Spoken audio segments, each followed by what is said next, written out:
Halo Sobat Mendadak Daring. Perkenalkan, kami dari kelompok 5 yang beranggotakan saya Febrianti Nasaindah Zuhri dengan NIM 19107130117. Saya Namira Tahar dengan NIM 19107130065. Dan saya, Fatihah Salma Jayputra, dengan NIM 19107131133. Pada pertemuan kali ini, kami akan membahas uji hipotesis. Yang pertama, ada konsep uji hipotesis. Nah, hipotesis berasal dari bahasa Yunani yang mempunyai dua arti kata, yaitu kata hupo yang berarti lemah atau kurang atau di bawah, dan tesis berarti pernyataan atau teori, proposi atau pernyataan yang disajikan sebagai bukti. Jadi, hipotesis merupakan pernyataan sementara yang masih lemah kebenarannya dan perlu dibuktikan atau dugaan yang sifatnya masih sementara. Kemudian, para ahli menafsirkan arti hipotesis sebagai perkiraan terhadap hubungan antara dua buah variabel atau lebih, sehingga dapat diartikan bahwa hipotesis adalah jawaban atau perkiraan sementara yang harus diuji lagi kebenarannya. Hipotesis statistik adalah suatu pernyataan atau perkiraan mengenai keadaan populasi yang sifatnya masih sementara atau lemah kebenarannya.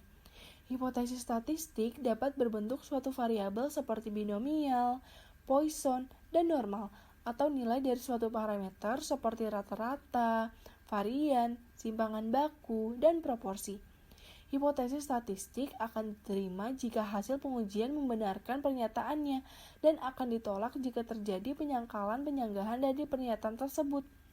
Pengujian hipotesis adalah suatu prosedur yang dilakukan dengan tujuan memutuskan apakah kita menerima atau menolak suatu hipotesis itu. Dalam pengujian hipotesa, keputusan yang dibuat itu mengandung ketidakpastian. Artinya, keputusan itu bisa benar atau salah, sehingga menimbulkan risiko. Besar kecilnya risiko dinyatakan dalam bentuk probabilitas.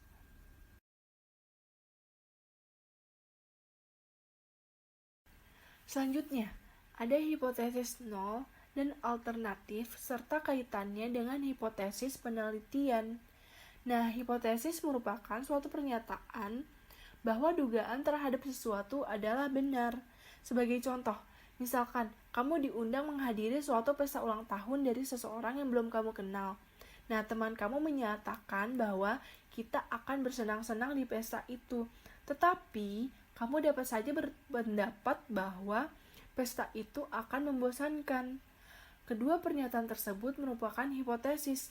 Uji hipotesis adalah suatu proses yang dilakukan dalam rangka mengambil keputusan dari dua hipotesis yang berlawanan.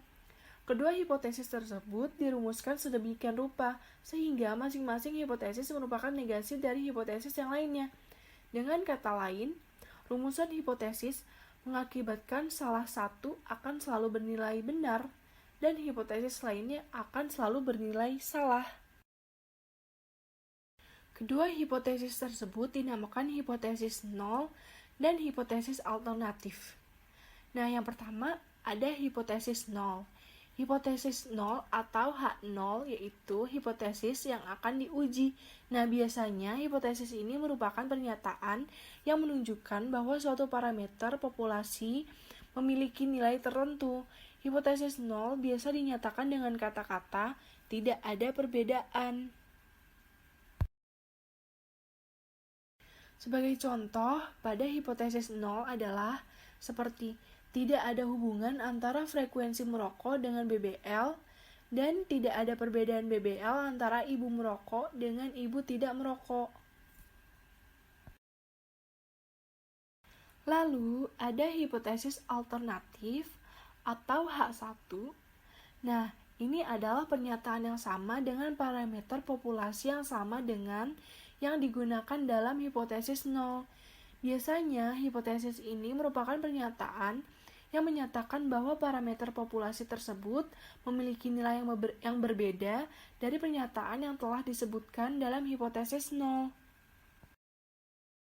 Contoh dari hipotesis alternatif seperti Yang pertama, ada hubungan antara kadar Hb siswa SD dengan kemampuan akademik. Yang kedua, ada perbedaan kadar Hb ibu hamil antara yang tinggal di perkotaan dan yang tinggal di pedesaan. Dan yang terakhir, ada jika pendapatan naik, maka status gizi akan naik pula.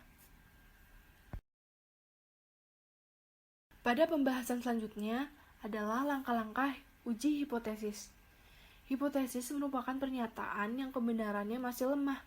Agar pernyataannya tidak diragukan, maka secara statistik kita bisa melakukan pengumpulan data dan melakukan pengujian. Dengan melakukan pengujian statistik terhadap hipotesis, kita dapat memutuskan apakah hipotesis dapat diterima atau ditolak. Nah, berikut adalah langkah-langkah pengujian hipotesis. Yang pertama ada tentukan hipotesis 0 dan hipotesis alternatif. Lalu, yang kedua ada tentukan statistik uji. Yang ketiga ada tentukan arah pengujian. Yang keempat ada tentukan taraf nyata pengujian. Yang kelima ada tentukan nilai titik kritis atau daerah penerimaan penolakan hipotesis 0. Yang keenam ada mencari nilai statistik hitung. Dan yang terakhir ada tentukan kesimpulan. Sebagai contohnya adalah manajemen kereta api MRT mulai tahun 2018 melakukan pemeriksaan karcis MRT lebih intensif dibanding tahun-tahun sebelumnya. Pemeriksaan karcis yang intensif berpengaruh positif terhadap penerimaan perusahaan. Untuk membuktikan pendapat ini, hipotesis awal yang diajukan adalah yang pertama hipotesis awalnya itu tidak ada perbedaan penerimaan sesudah maupun sebelum dilakukan perubahan sistem pemeriksaan karcis. Maka dari itu, manajemen berharap hipotesis ini ditolak sehingga membuktikan bahwa pendapat mereka benar. Selanjutnya ada jenis-jenis uji hipotesis. Uji hipotesis terbagi menjadi dua jenis. Yang pertama, hipotesis 0 yang dilambangkan dengan H0, dan yang kedua ada hipotesis alternatif yang dilambangkan dengan H1 ataupun HA. Yang pertama, hipotesis 0. Hipotesis 0 adalah hipotesis yang akan diuji. Biasanya, hipotesis ini merupakan pernyataan yang menunjukkan bahwa suatu parameter populasi memiliki nilai tertentu. Hipotesis 0 menyatakan bahwa perlakuan tidak memiliki alternatif. Hipotesis alternatif adalah pernyataan yang sama dengan parameter populasi yang digunakan dalam hipotesis 0. Hipotesis ini juga menyatakan adanya pengaruh perlakuan terhadap variabel bergantung. Berikut beberapa pernyataan terkait hipotesis 0. Yang pertama, hipotesis 0 merupakan kebalikan dari hipotesis alternatif. Yang kedua, hipotesis 0 menyatakan tidak adanya hubungan, tidak adanya perbedaan, serta tidak adanya pengaruh. Yang ketiga, hipotesis 0 juga dinyatakan apabila tidak ada teori yang adekuat atau informasi empiris. Contohnya, tidak ada hubungan antara dukungan saran keluarga dengan kepatuhan minum obat pada penderita TB.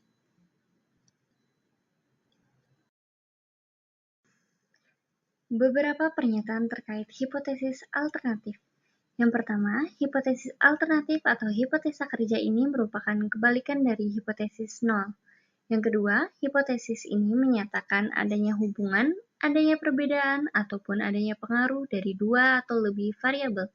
Contohnya, ada hubungan antara dukungan saran keluarga dengan kepatuhan minum obat pada penderita TB. Selanjutnya ada arah atau bentuk uji hipotesis. Arah uji hipotesis ada dua, yaitu hipotesis one tail atau satu arah dan two tail atau dua arah. Yang pertama ada hipotesis one tail atau hipotesis satu sisi, yang dinyatakan dengan adanya perbedaan dan ada pernyataan yang menyatakan suatu tingkatan, seperti pernyataan yang mengatakan hal satu lebih tinggi atau lebih rendah dari yang lain.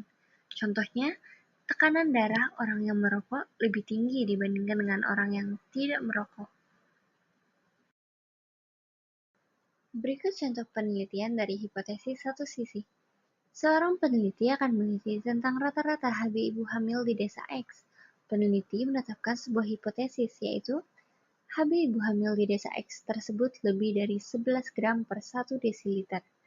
Dengan penulisan hipotesis, H0, mu kurang dari sama dengan 11, dan hipotesis alternatif, mu lebih dari 11. Yang kedua ada hipotesis tutel atau hipotesis dua sisi, yang dinyatakan dengan adanya perbedaan dan tidak adanya pernyataan yang menyatakan adanya suatu tingkatan. Contoh, ada perbedaan tekanan darah orang yang merokok dengan yang tidak merokok. Berikut contoh penelitian dari hipotesis dua sisi.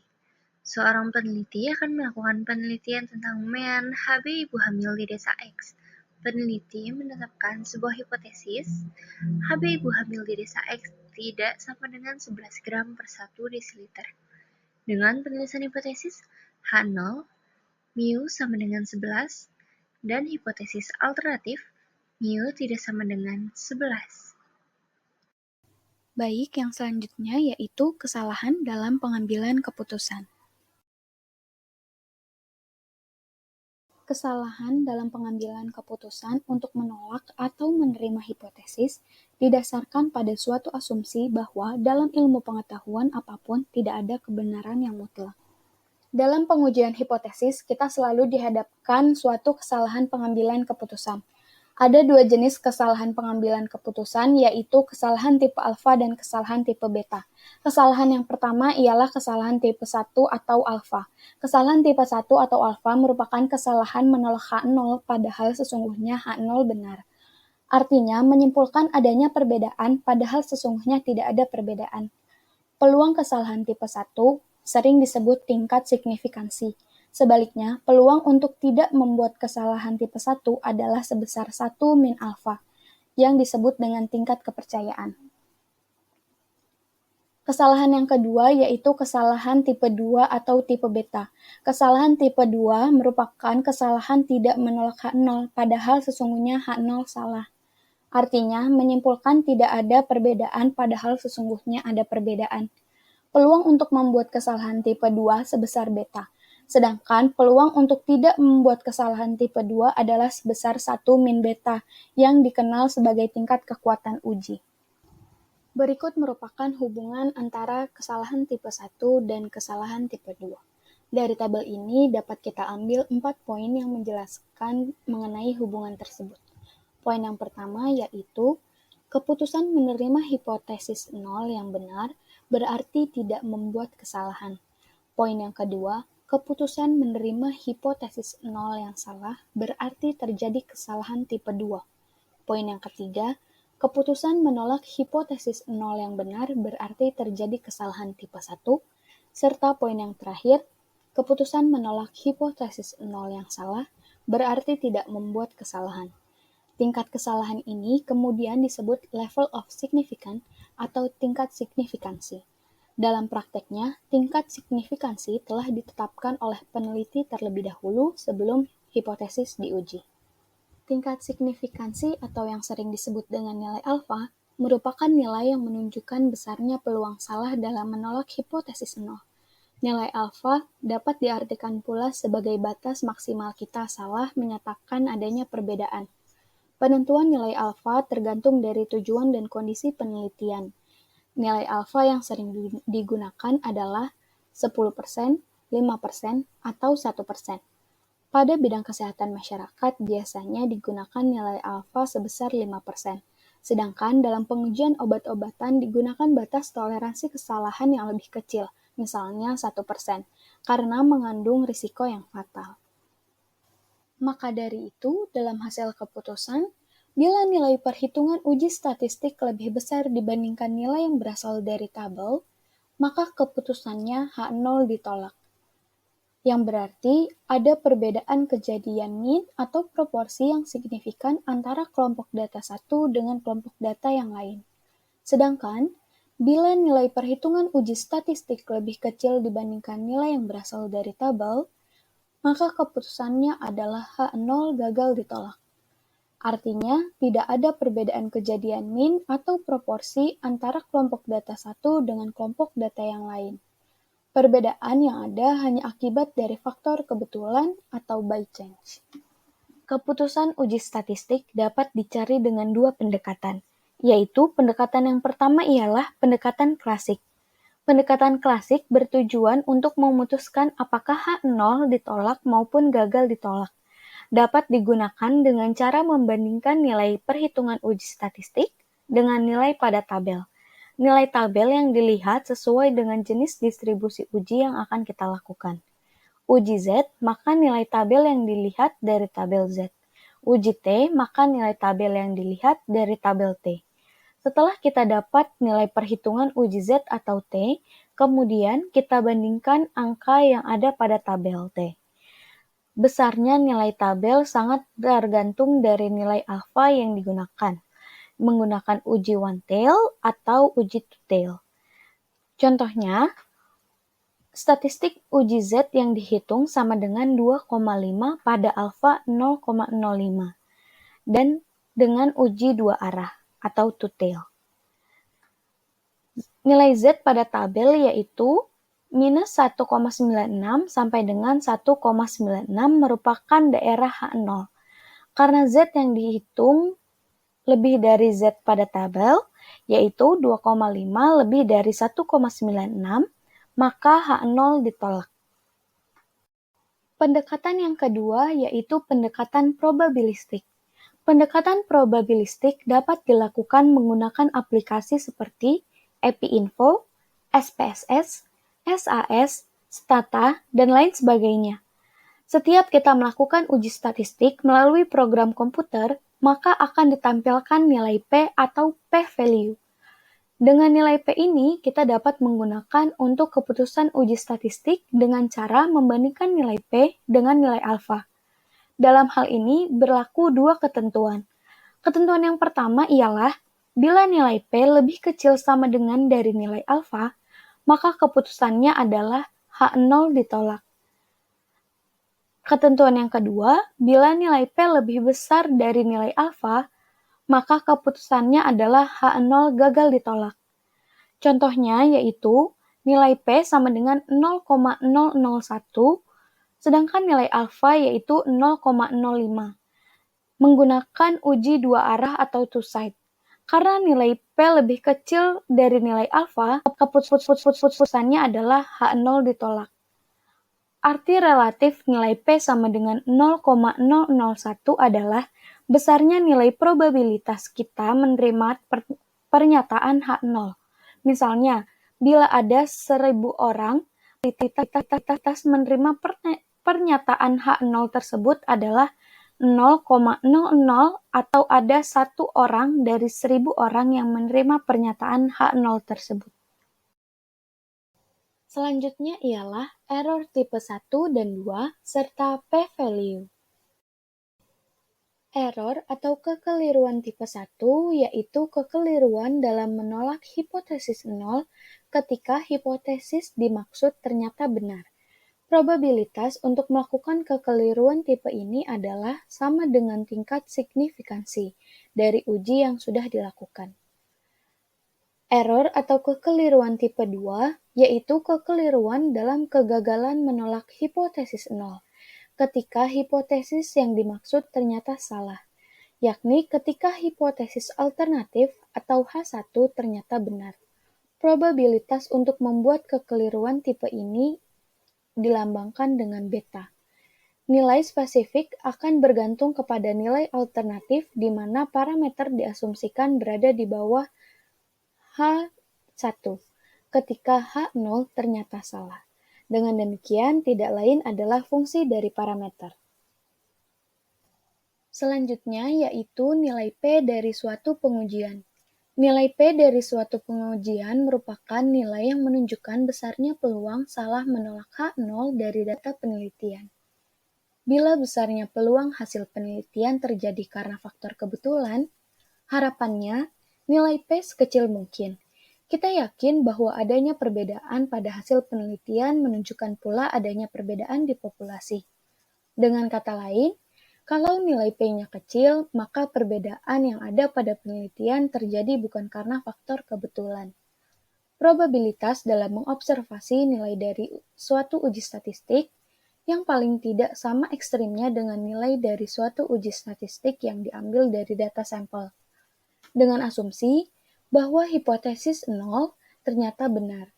Nilai P adalah ukuran dari jumlah pasti dari bukti yang bertentangan dengan H0, di mana semakin kecil nilai P, maka semakin banyak bukti yang bertentangan dengan H0. Dapat dikatakan, P-value adalah nilai alfa terkecil yang masih menghasilkan penolakan bagi H0.